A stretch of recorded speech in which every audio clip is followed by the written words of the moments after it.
కార్యాలయానికి అద్దె లేదు, కనీసం కరెంటు బిల్లు కూడా లేదు. సభ్యులకు అంతా సౌకర్యంగా ఉంది, కానీ పాలక మండలికి నచ్చలేదు. ఉచితంగా ఎందుకు అంటూ 4 కోట్లు ఖర్చు చేసి ఫ్లాట్ కొనుగోలు చేస్తుంది. ఇంత ఖర్చు చేసినా సభ్యులకు అనుకూలంగా ఉంటుందా అంటే అడ్రస్ కనుక్కోవడం కూడా కష్టమే. మరి ఎవరి స్వార్థ ప్రయోజనాల కోసం చేస్తున్నారు? ఏపీఎస్ఆర్టీసీ ప్రధాన కార్యాలయం ఆర్టీసీ హౌస్ లో జరుగుతున్న చర్చ ఇది. క్రెడిట్ కోఆపరేటివ్ సొసైటీ కార్యాలయం ప్రస్తుతం విజయవాడ బస్టాండ్ ప్రాంగణంలో ఆర్టీసీ హౌస్ లో ఉంది. రూపాయి కూడా అద్దె చెల్లించాల్సిన అవసరం లేదు. అలాంటిది ఎక్కడో 6 కిలోమీటర్ల దూరంలో 4 కోట్లు పెట్టి ఫ్లాట్ ఎందుకు కొనుగోలు చేస్తున్నారు?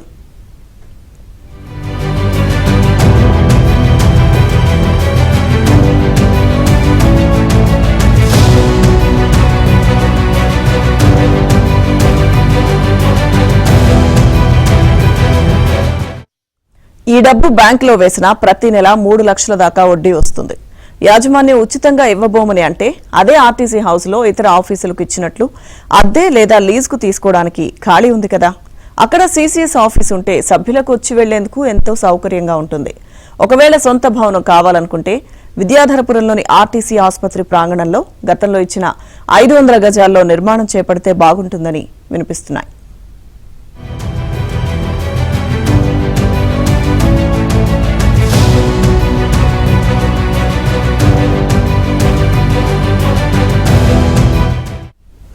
సీసీఎస్ పాలక మండలి స్వలాభం కోసం ఫ్లాట్ కొనాలనే నిర్ణయం తీసుకుందని, ఏదో మమ అనిపించేందుకు ఈ నెల 26న తీర్మానం చూపించి ఇప్పటికే చేసుకున్న అగ్రిమెంట్ ప్రకారం భారతీనగర్లో కొనుగోలు చేసేందుకు సిద్ధమైందని చెబుతున్నారు.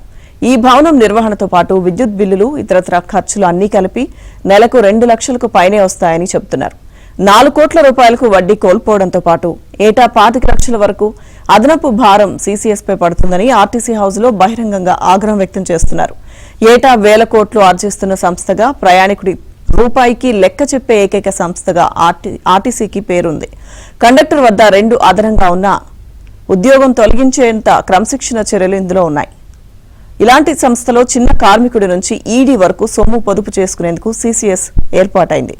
ఆర్టీసీలో పనిచేసే ప్రతి ఉద్యోగితో పాటు రిటైర్ అయిన వారి డబ్బులు కూడా ఇందులో పొదుపు చేసుకోవచ్చు.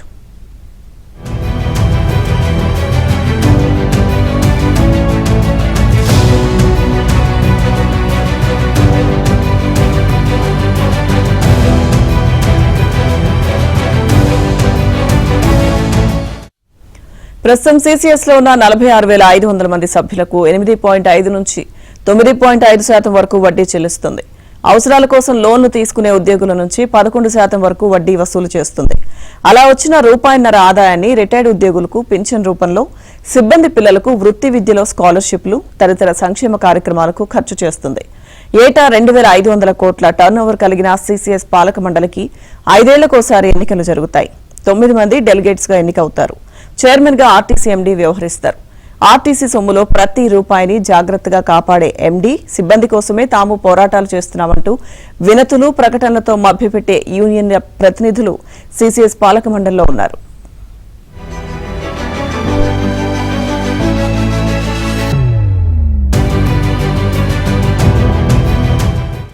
ఆ సొమ్మును జాగ్రత్తగా కాపాడుకోకుండా తమ అవసరాలు, కమిషన్ల కోసం విజయవాడలోని భారతీనగర్లో ఒక అపార్ట్మెంట్లోని 5వ అంతస్తు మొత్తం కొనేందుకు ఒప్పందం చేసుకున్నట్టు తెలిసింది. బిల్డర్తో తెర వెనుక ఒప్పందం చేసుకుని మార్కెట్ ధర కన్నా ఎక్కువ చెల్లించి సీసీఎస్ కు చెందిన 4 కోట్లు వృధా చేసేందుకు సిద్ధమైనట్లు సమాచారం. ఈ నెల 26న పాలక మండలి సమావేశం కోనసీమ జిల్లాలో ఏర్పాటు చేయడం, అపార్ట్మెంట్లో ఫ్లాట్ల కొనుగోలు తీర్మానం కోసమేననే చర్చ జరుగుతోంది. ఆర్టీసీలో పనిచేస్తున్న రిటైర్ అయిన 70,000 మంది సొమ్మును 7 ఇష్టారాజ్యంగా కృష్ణానదిలో పారబోస్తామంటే చూస్తూ ఊరుకోబోమని ఉద్యోగ అసోసియేషన్ ఈయూ హెచ్చరించింది. ఇక అన్ని అసోసియేషన్లతో కూటమి ఏర్పాటు చేసుకుని ఎన్ఎంయూ మెజారిటీలో ఉన్న సీసీఎస్ పాలక మండలి చర్యల్ని అడ్డుకుంటామని ఈయూ రాష్ట్ర అధ్యక్షుడు పలిశెట్టి దామోదరరావు అన్నారు.